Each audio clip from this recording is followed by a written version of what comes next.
Depuis Reims dans les années 50 jusqu'à Monaco la saison dernière, les clubs français ont souvent fait de grands parcours en Coupe d'Europe. Rarement vainqueurs, mais toujours héroïques, voici mon top 5 des grandes épopées des clubs français en Coupe d'Europe.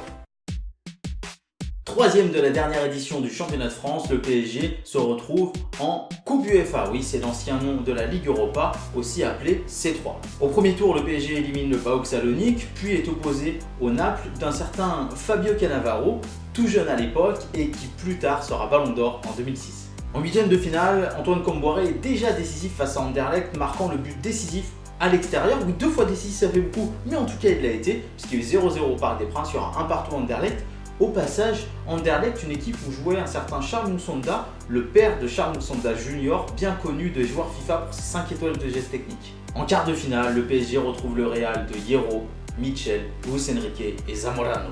On compte alors sur le trio magique offensif Ginola, Oea et Valdo. Valdo qui était un joueur à l'époque que j'adorais, magnifique techniquement.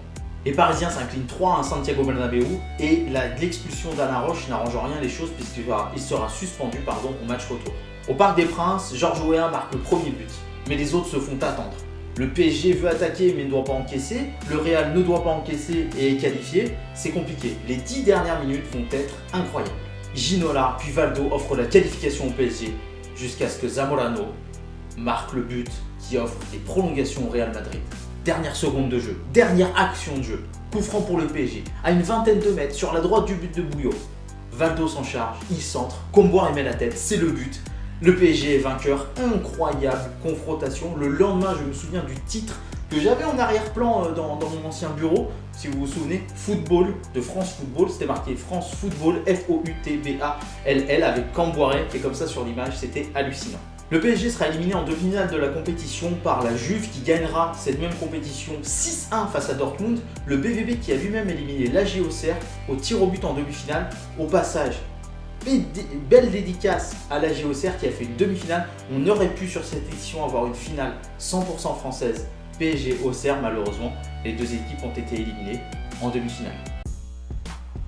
En 1976, la Ligue des Champions s'appelle encore la Coupe des clubs champions européens. Appelons-la la Coupe des clubs champions. Voilà, c'est plus ça.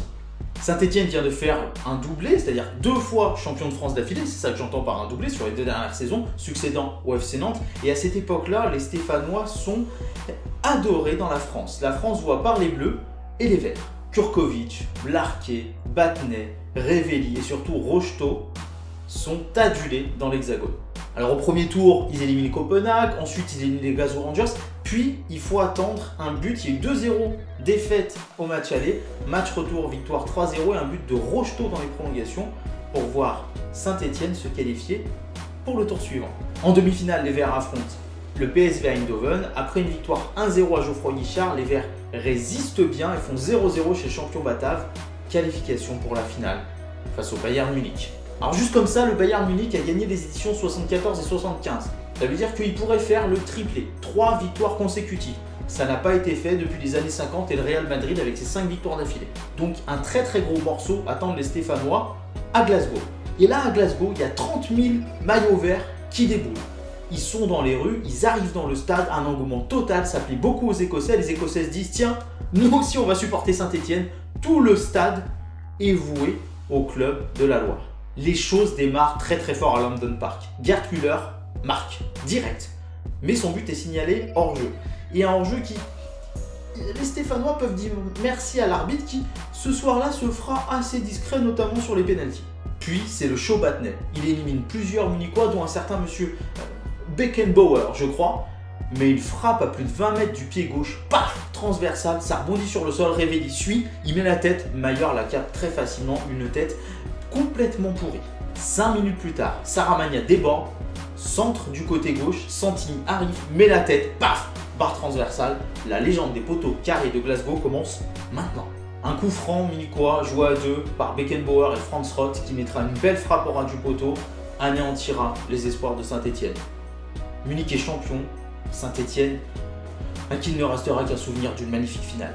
Les Stéphanois n'ont pas démérité. Honnêtement, ils auraient mérité de gagner cette finale. Bon, le Bayern était présent, il y a 2 occasions de 2 côtés, mais quel beau parcours et quelle magnifique finale à Glasgow et quelle ambiance incroyable. Même si je suis lyonnais, je dois le dire, bravo Saint-Etienne. En cette année 2003-2004, Didier Deschamps entame sa 3e saison consécutive à la tête de l'AS Monaco. Sur le Rocher démarre une campagne européenne qui s'annonce très prometteuse en Ligue des Champions avec une première place de poule et notamment un match 8-3 contre le Deportivo La Corogne. Si vous ne l'avez pas vu, regardez-le dans les archives, il est magnifique, une perle. Puis en 8e de finale, les Monégasques de Djouli, Roten et Evra éliminent le Lokomotiv Moscou grâce au but à l'extérieur. Puis viennent les choses sérieuses. Quart de finale, paf, Real Madrid. Et alors là, on est à Santiago Bernabéu et le Monaco de Didier Deschamps mène 1-0 à la mi-temps grâce à un but de Schillaci. Ça va pas durer, ça va finir en 4-2, mais le but de Morientes va avoir grande importance dans cette confrontation. Match retour, Stade Louis II, on est dans le jeu, Ronaldo passe pour Raoul, paf, Lucas. Ah oui, il faut que je vous cite quelques joueurs quand même du Real, attendez. J'ai ça sous les yeux, que je me rappelle bien, je les ai notés, alors il me semble. Casillas, Zidane, Roberto Carlos, Raoul, Ronaldo, Figo, Beckham. Voilà, c'est ce qu'on appelle en gros les Galactiques et c'est ça que retrouve Monaco sur sa route. Ils sont menés 5-2, comment vont-ils s'en sortir? Juste avant la mi-temps, Evra centre de la gauche pour Morientes, déviation de la tête, reprise d'extérieur surface de Djouli, paf, petit filet, un partout, les espoirs renaissent. Retour du vestiaire, Evra centre incroyable, Evra faisait des centres. Non, Evra a une grande carrière et là centre magnifique pour Morientes qui se détend tête. Le gardien du Real, un certain Iker Casillas, ne peut rien faire. 2-1 pour Monaco, tous les espoirs sont permis. Et les espoirs vont venir d'un geste magnifique. Le petit lutin monégasque, Ludovic Djouli, met une magière formidable, 3-1, Monaco est qualifié. Tu bats le Real et en demi, tu tapes Chelsea. Makelele, De Sailly, Gallas, Petit et un certain, laissez-moi réfléchir, Franck Lampard s'oppose à la SM. Et là c'est magnifique. Monaco gagne 3-1 à domicile et va faire péter un 2-2 à Stamford Bridge après avoir été mené 2-0. Incroyable, il se qualifie pour la finale. Et une finale surprise. Monaco sera opposé à Porto, le Porto d'un certain José Mourinho.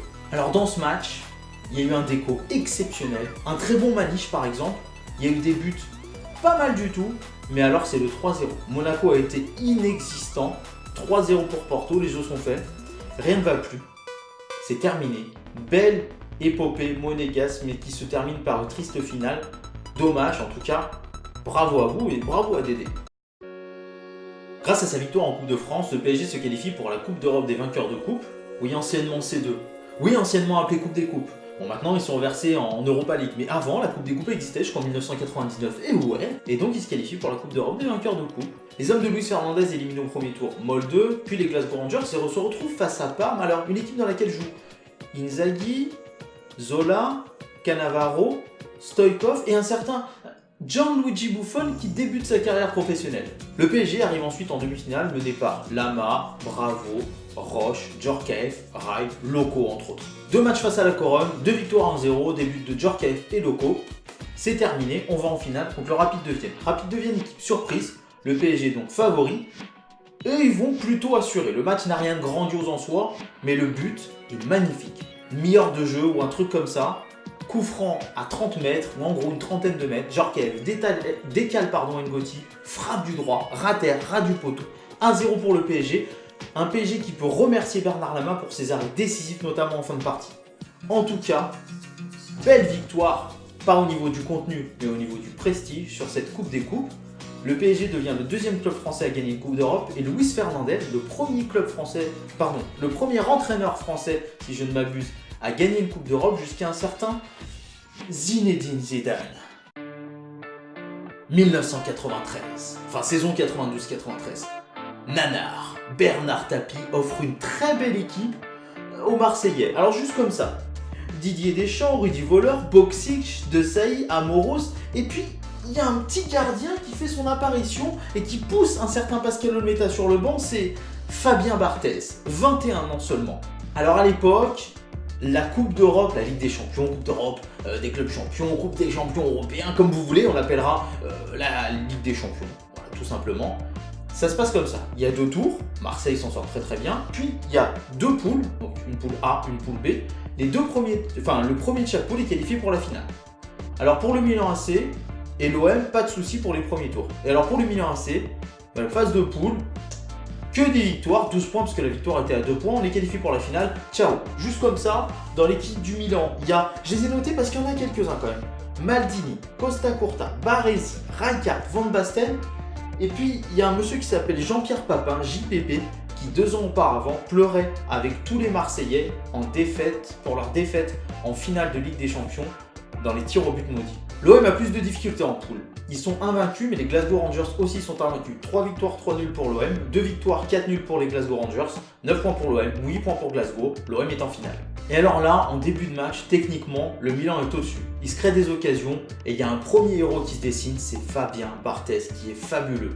Pour son jeune âge, il réalise un match incroyable. Et puis, un peu plus tard, Abedi Pelé a un corner.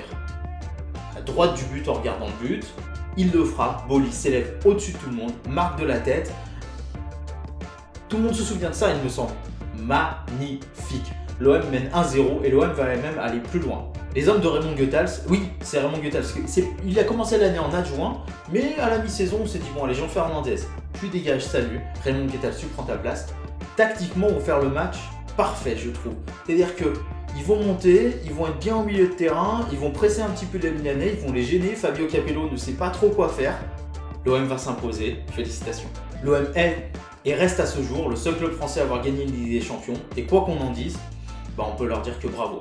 Espérons qu'il y en ait d'autres pour un club français. Alors, j'aimerais bien Lyon, mais je suis pas, mais franchement, peu importe le club français, j'aimerais bien qu'il y en ait une autre. En tout cas, voilà, j'espère que la vidéo vous a plu. C'est mon top 5, alors il y en a un. Il y en a des épopées françaises en Coupe d'Europe. Vous pouvez m'en citer d'autres. J'ai cité vite fait la JOCR en 93, mais vous avez Monaco la saison dernière, vous avez Lyon qui avait atteint les demi-finales sous Claude Puel. Enfin, il y en a plein d'autres. Vous avez Reims dans les années 50. Vous pouvez y aller. Dites-moi quels sont vos préférés, quel est votre préféré. N'hésitez pas, si la vidéo vous a plu, aussi à mettre le pouce bleu parce que c'est important. Des fois, je vois plus de commentaires que de pouces bleus. Alors, les commentaires, c'est bien. Vous faites des super gentils commentaires. Ça me fait extrêmement plaisir. Vous posez des questions dans les questions-réponses, mais si ça vous a plu, mettez le pouce bleu parce que c'est ça qui me dit que la vidéo vous a plu. Et puis, invitez les gens à s'abonner. À s'abonner, tout à fait. On dit s'abonner maintenant. Abonnez-vous pour qu'on soit de plus en plus nombreux et que mon foot à moi devienne notre foot à nous.